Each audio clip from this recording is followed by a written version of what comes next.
Bismillahirrahmanirrahim. Assalamualaikum warahmatullahi wabarakatuh. Oke, jumpa lagi di channel Teras Aswan. Oke, pada kesempatan hari ini kita akan coba melanjutkan pembahasan kita tentang vektor. Kalau minggu lalu kita bahas tentang penjumlahan vektor, hari ini akan coba kita bahas tentang perkalian vektor. Oke ya, kita langsung saja mulai perkalian vektor. Perkalian vektor itu ada 3 jenis. Ingat ya, perkalian vektor ada 3 jenis. Yang pertama adalah perkalian skalar dengan vektor. Ketika vektor dikalikan dengan skalar, maka hasilnya adalah sebuah vektor. Ya, nanti vektor dengan vektor ini perkalian vektor dengan vektor ini ada 2 jenis. Ada dot product dan ada cross product. Jadi ada 3 macam perkalian vektor. Yang pertama adalah perkalian skalar dengan vektor, yang hasilnya adalah sebuah vektor yang berubah panjangnya. Yang kedua adalah perkalian titik atau perkalian dot product kita sebutnya. Yang ketiga adalah perkalian silang atau perkalian cross product. Oke, jadi 3 jenis dari perkalian vektor. Oke, yang pertama kita bahas perkalian skalar dengan vektor. Ketika ada vektor dikalikan nih, contohnya vektor A dikalikan dengan skalar K. Ya, vektor A dikalikan dengan skalar K, dia akan menghasilkan sebuah vektor lagi, vektor C. Jadi vektor C ini sama arahnya dengan vektor A, tapi panjangnya yang berbeda.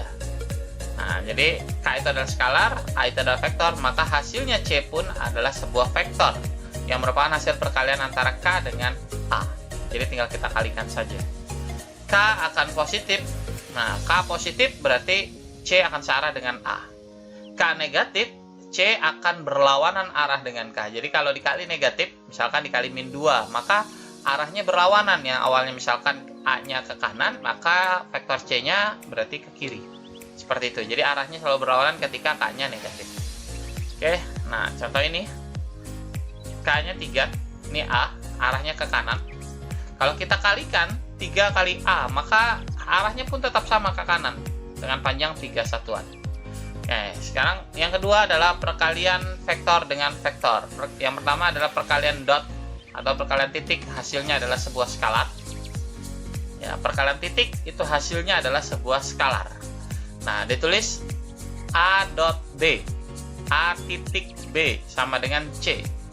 Nah, ini C-nya adalah skalar. Nah, seperti ini bentuknya. Jadi perkalian titik ini dipakai biasanya untuk apa? Untuk mensyaratkan antara A dan B yang bisa dikalikan hanyalah yang searah. Contohnya ketika kita mencari energi atau usaha untuk memindahkan suatu benda, suatu kotak. Berarti kan kalau gaya dan perpindahannya searah itu baru kita kalikan gitu. Artinya yang dikalikan hanyalah yang komponen yang searah. Seperti itu.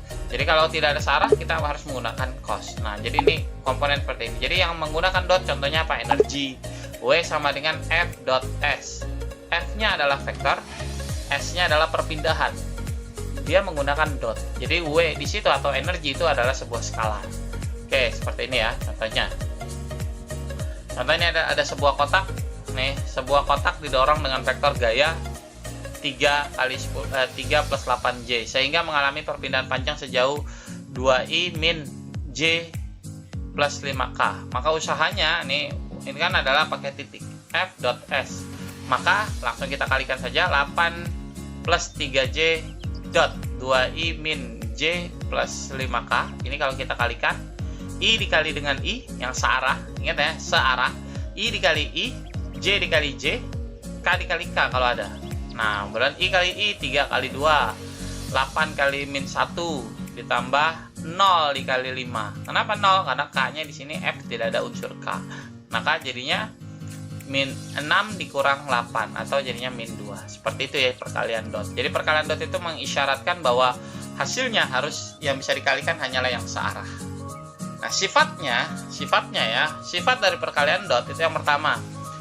Perkalian dot itu bersifat komutatif. Apa komutatif? Artinya bisa ditukar. Kalau A dot B itu sama juga dengan B dot A. Jadi tidak berpengaruh. Nah, itu. Terus bersifat juga distributif. Jadi kalau A dot B tambah C itu sama aja A dot B ditambah A dot C. Jadi semua sifat perkalian itu bersifat dimiliki oleh perkalian dot. Oke. catatan, jika A dan B, ya, jika A dan B saling tegak lurus, ya, saling tegak lurus, maka A dot B-nya sama dengan 0. Jadi kalau dia tegak lurus berarti dia tidak punya hasil. Namun jika A dan B searah, maka A dot B ya sama aja A kali B. Jika A dan B berlawanan arah, maka sama aja dengan minus A kali B. Seperti itu ya. Minus A dikali B. Oke, kita lanjut ke perkalian silang atau perkalian kita kenal dengan istilah cross product. Cross product ini menggunakan aturan tangan kanan. Kamu udah sering melihat aturan kanan-kanan. Berarti kira-kira yang pakai aturan tangan kanan apa aja? Yang pakai aturan tangan kanan di fisika itu ada dua yang sering pakai aturan tangan kanan ya. Apa aja? Yang pertama ada tentang induksi magnetik, ya, gaya Lorentz. Nah, gaya Lorentz, induksi magnetik itu menggunakan aturan tangan kanan. Berarti yang dipakai adalah perkalian cross. Terus apa lagi? Ada torsi, nanti kita tahu torsi pun menggunakan aturan tangan kanan. Seperti itu ya. Jadi nah, di sini catatannya ya. Arah C itu adalah satuan untuk tangan kanan nih. C ini adalah hasilnya. Jadi A dan B adalah vektor yang dikalikan. Jadi A dan B seperti ini ditekuk seperti ini atau biasanya orang pakai telapak tangan terbuka atau telapak tangan yang ditekuk. Nah, A dot B berarti A kali B, A cross B berarti A-nya ini jari keempat jari, B-nya adalah telapak tangan kamu. Berarti A dot cross B, hasilnya apa? C. Gitu. Seperti itu. Jadi menggunakan kaidah tangan kanan. Besar vektornya itu bisa kita tuliskan vektor C itu sama juga A cross B sama dengan besar A dikali besar B dikali sin theta. Saya ulang lagi. A kali B, kalau tadi dot product pakai cos, ini pakai sin. A kali B dikali sin theta. Nah, vektor satuan kita harus kenal dengan istilah vektor satuan. Vektor satuan itu dinotasikan dengan IJK yang tadi kita contoh soal sebelumnya. I itu melambangkan arah sumbu X, J itu melambangkan arah sumbu Y, dan K melambangkan arah sumbu Z. Oke, lanjut. Nah, sifatnya I kali I itu akan satu nih untuk perkalian dot. Ingat ya, I kali I akan satu untuk perkalian dot, tapi kalau berbeda I kali J 0. Pokoknya kalau ketika ketemu beda itu kan berarti tadi apa nih? Sumbu X dikali dengan sumbu Y.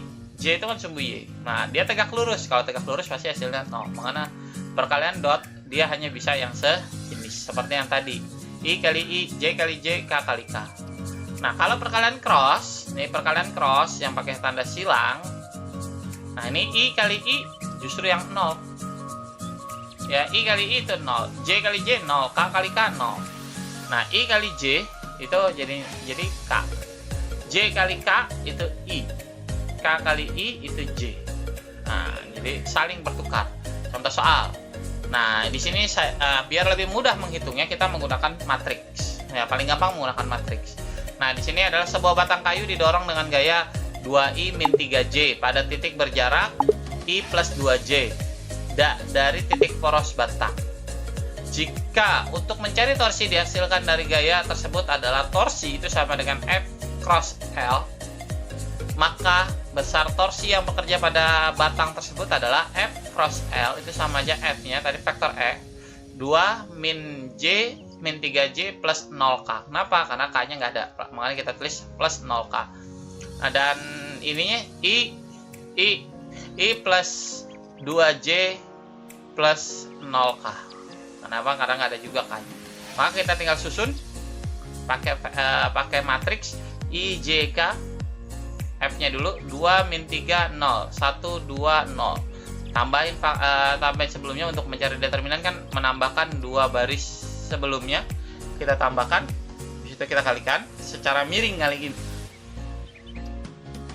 I kali min 3 kali 0, J kali 0 kali I, K kali 2 kali 2, jadinya 0I plus 0J plus 4K dikurang dikurang dengan yang diagonal berlawanannya.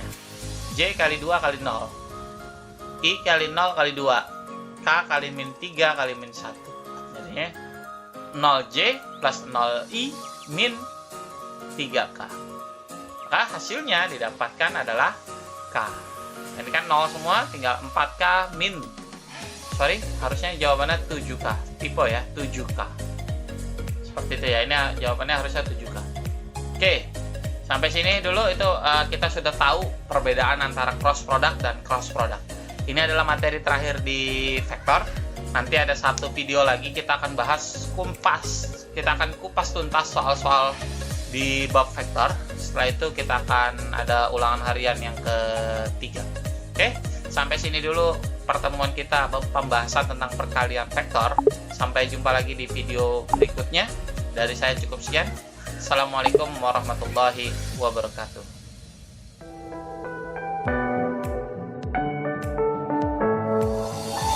I'm falling, tell me why I'm falling. Oh, let's go.